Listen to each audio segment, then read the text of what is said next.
네, 이번에는 보톡스 필러 피부 색소 치료에 관련된 영상을 모아서 댓글 리뷰를 해보겠습니다. 첫 번째는 이제 보톡스 편인데요. 영상 제목 자체가 필러 보톡스 부작용과 주의사항이었기 때문에 사실 언급이 많이 됐고 제가 표현은 했지만 그래도 구체적으로 이제 고객님이 이마에 보톡스를 맞았는데 눈뜨기가 불편하고 눈이 너무 처져서 작아졌는데 해결 방법이 있을까요? 라고 말씀하셨어요. 제가 보톡스 주의사항이라든지 뭐 부작용이 몇 가지가 있는데요.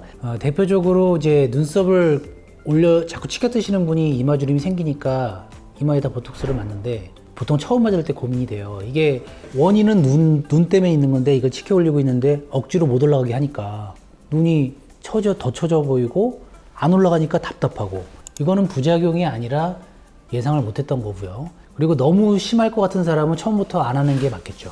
근데 보통 그런 분들이 한 사이클이 지나고 다시 이제 모든 게 회복된 다음에 곰곰이 생각해 보니까 그래도 이마주름 없는 게 더 낫네 라고 해서 다시 하시는 경우도 있어요. 근데 이거는 부작용이라고 말하기는 어렵죠. 이분은 해결 방법이 있을까요? 라고 질문을 하셨는데 해결 방법은 어쩔 수 없죠. 이거는 이미 반응이 일어났기 때문에 그냥 저절로 효과가 떨어질 때까지 기다릴 수밖에 없습니다. 근데 한두 달 정도 지나면 적응이 되셔서 생각보다 또 이렇게 많이 불편해하지는 않으세요. 두 번째 댓글은 눈 밑 주름에 보톡스를 맞았는데 자꾸 이렇게 비볐더니 눈뜨기가 불편하게 퍼졌습니다. 어떻게 해야 될까요? 사실 보톡스 시술한 다음에 주의사항이 그 당일에는 절대 비비면 안 돼요. 왜냐하면 보톡스는 용량이 되게 중요한데 용량을 얼마큼 넣느냐, 이제 유닛이라고 표현하죠. 그 유닛을 얼마큼 넣는데 그걸 얼마나 희석해서 넣느냐도 중요하거든요. 많이 희석할수록 많이 퍼지는 거고 적게 희석할수록 적게 퍼지는 거죠. 이게 원장님의 노하우기도 해요. 좀 멀리 퍼지는 게 더 유리할 수도 있고 안 퍼지는 게 더 중요할 수도 있는 상황이거든요. 근데 눈가는 보통 여기 아래까지 하지 이 아래는 안 하거든요. 잘 일반적으로 부작용 때문에 눈이 들감길 수가 있거든요. 근데 이분이 어쨌든 눈가를 한 다음에 많이 비볐다고 하셔서 그게 퍼져서 어쨌든 눈 알륜근에 약간 악영향을 줬다고 했는데 걱정하시는 거잖아요. 그런데 어쨌든 이것도 기다릴 수밖에 없고요. 그리고 보통 문제가 많이 되는 건 아래쪽이에요. 위쪽보다 아래쪽이기 때문에 제가 보기에는 증상이 많이 심할 거라고 보이지는 않습니다. 그러니까 너무 걱정하지 않으셔도 될 것 같은 증상입니다.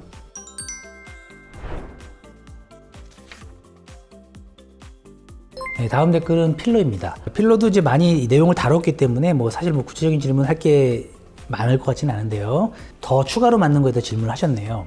부톡 필러가 남아있는 상태에서 좀 더 맞아도 되는지 좀 헷갈릴 수 있잖아요. 이거 다 녹은 다음에 맞는 게 좋은지 문제 생기는 거 아닌지 걱정하실 수 있잖아요.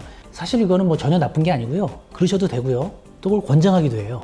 왜냐하면 필러라는 게 몸에 들어가서 그대로 그 형태로 있는 게 아니라 약간 면역하고 반응하면서 약간 변하거든요. 그래서 보통 수분을 이렇게 끌어당겨서 그 파티클을 저장하는 그런 역할을 해요.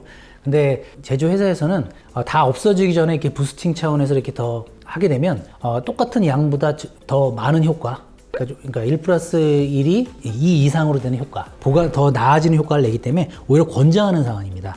그러니까 이건 걱정할 상황이 아니라 그 대신 필러는 정품이 중요하기 때문에 가급적 문제가 되는 필러는 안 사용했으면 좋겠다는 희망이 있습니다. 다음 댓글은 매부리 코 때문에 이제 코를 좀 매끄럽게 하기 위해서 필러를 맞는 게 고민입니다. 어떻게 해야 될까요? 라고 하셨어요.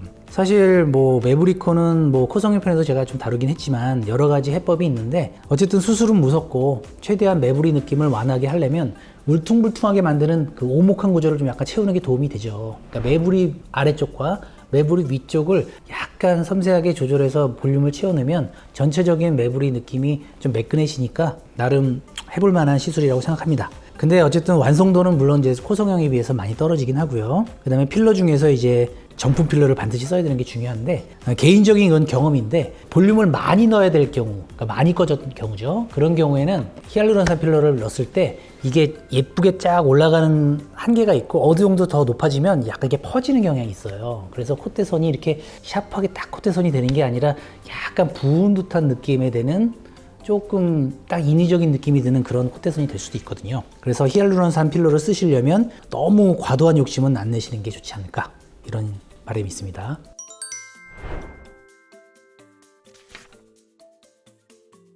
네, 다음 댓글 질문은 굉장히 복잡합니다. 이분이 필러를 많이 맞아보신 경험이 많으신 것 같고 보통 녹아야 되는데 왜 지금까지 남아있느냐, 나중에 이게 또 문제 만드는 거 아니냐, 이건 이제 의사의 개인 경험에 좀 많이 좌지우지된다고 생각합니다. 필러는 일반적으로는 정상적인 대사 과정에서 1년에서 1년 반 정도면 거의 대부분 사라지는 게 정상이에요. 그런데 그게 정품 필러로 썼음에도 불구하고 굉장히 오래가는 경우가 간혹 있어요. 굉장히 뼈 근처에다 깊숙이 집어넣었다든지 아니면 애교 필러를 넣었다든지 그런 두 가지 경우, 그러니까 너무 피부 바로 밑에 고용량을 덩어리로 넣는 거랑 뼈에 가까이 넣었을 때는 그게 생각보다 이게 대사가 잘 이루어지지 않고 오래 가는 경우가 있어요. 그래서 그게 경우에 문제가 돼서 뼈를 눌러서 뼈 모양이 바뀌기도 하고 또 그게 뭐 여러 가지 자잘한 다크서클에 문제를 만들 수 있다는 거는 많이 보고가 되고 있긴 한데 일단 정품 필러면 녹긴 녹으니까 녹이면 되는 거고 더 걱정되는 건 그게 아니죠. 이제 여러 가지 정품이라고 주장하는 그런 여러 가지 필러들을 썼을 때 이런 것들이 대사 과정이 길게 예측이 안 되는 경우가 많거든요. 정품 필러는 딴 거 없어요. 그냥 비싸서 정품 필러가 좋은 게 아니라 검증 기간이 긴 거예요. 검증 기간이 길다 보니까 그 기간 동안 결과적으로 여러 가지 경우의 수를 만났고 결과적으로 이제 문제의 어느 정도의 그 범위를 다 예측하고 문제의 크기가 크지 않으니까 그게 인정되는 거고요. 본인이 주장하는 게 아니라 FDA에서 승인을 해주는 거죠. 근데 새로 나온 필러들 이런 거는 아직 그 기간을 겪지 않았기 때문에 단기간에 아무리 뭐 이렇게 선전을 하더라도 그거는 누구든지 100% 확신할 수 있는 상황이 아니에요. 그래서 필러는 정품을 쓰고 보톡스는 정량을 써야 된다. 이게 지금 제가 중요하게 항상 누누이 말씀드리는 포인트입니다. 네, 또 필러 부작용에 대해서 질문한 건데요. 지금 울퉁불퉁하고 있고 계속 수년 동안 남아있는데 이거 부작용 아닌가요? 정품 맞나요? 사라지는 거 맞나요? 이렇게 질문하셨네요. 이건 확인할 방법이 없죠. 이거 시술한 병원에서는 알겠죠. 근데 일반적으로 정품 필러도 오래 가는 경우가 간혹 있는데 그런 경우에 주사 맞으면 또 볼륨이 감소하는 걸 눈으로 확인할 수 있거든요.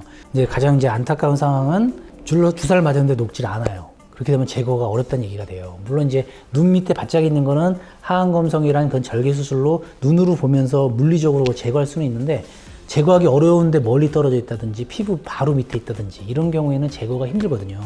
이런 경우는 큰 문제가 될 수 있습니다. 이런 경우 제발 이런 실수는 안 하시길 하는 바람에서 제가 필러는 꼭 검증된 정품 필러를 사용하길 바란다고 말씀드린 겁니다.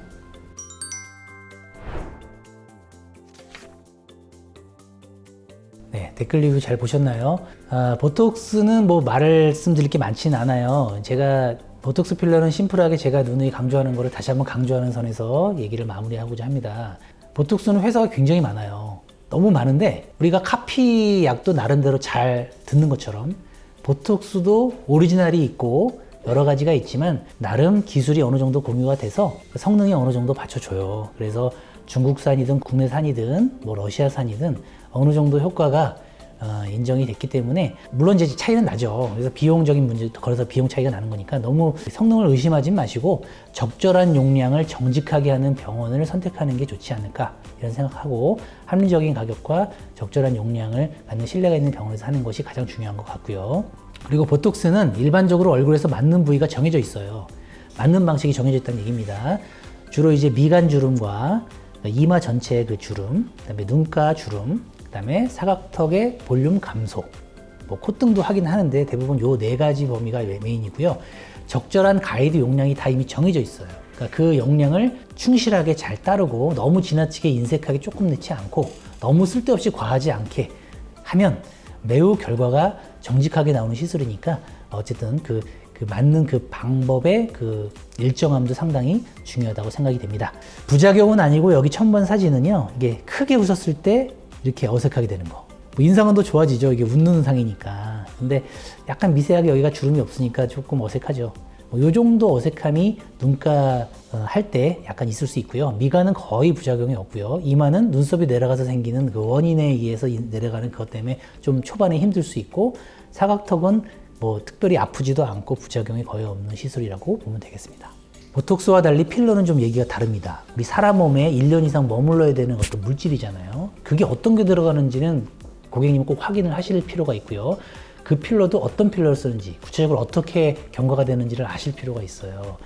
왜냐면 엉뚱한 필러를 쓴다든지 아니면 뭐 연구 필러 같은 걸 쓰게 되면 그게 정말 재앙에 가까운 결과를 내기 때문에 누누이 강조되지만 필러는 정품을 확인하시고 보톡스는 정량을 확인하시고 그게 중요하다고 봅니다. 이제 정품이라고 인정되는 필러는 이제 그 검증 단위가 10년 이상이 이렇게 검증된 필러이기 때문에 아무 필러나 정품에 타이틀을 주진 않아요. 이제 레슬린이라는 필러와 레디어스, 그다음에 주비덤 요 세 개 정도가 가장 유명한 필러죠. 레슬린 필러가 가장 유명한데 이제 필러가 종류가 이렇게 여러 가지입니다. 입자에 따라 다른데 입자에 따라 눈 위치가 다르다는 얘기죠. 정품 필러로 여러 가지를 다 구사하면서 이제 주름의 깊이나 부위에 따라 여러 가지를 잘 이제 깔끔하게 시술하는 게 중요하죠. 시술 테크닉과 정품을 쓰는 거 이 두 가지를 챙기시면 되겠습니다. 레디어스 필러는 사실 요즘은 많이 안 쓰세요. 저는 좋아하지만 근데 정품 필러인 거는 확실하고요.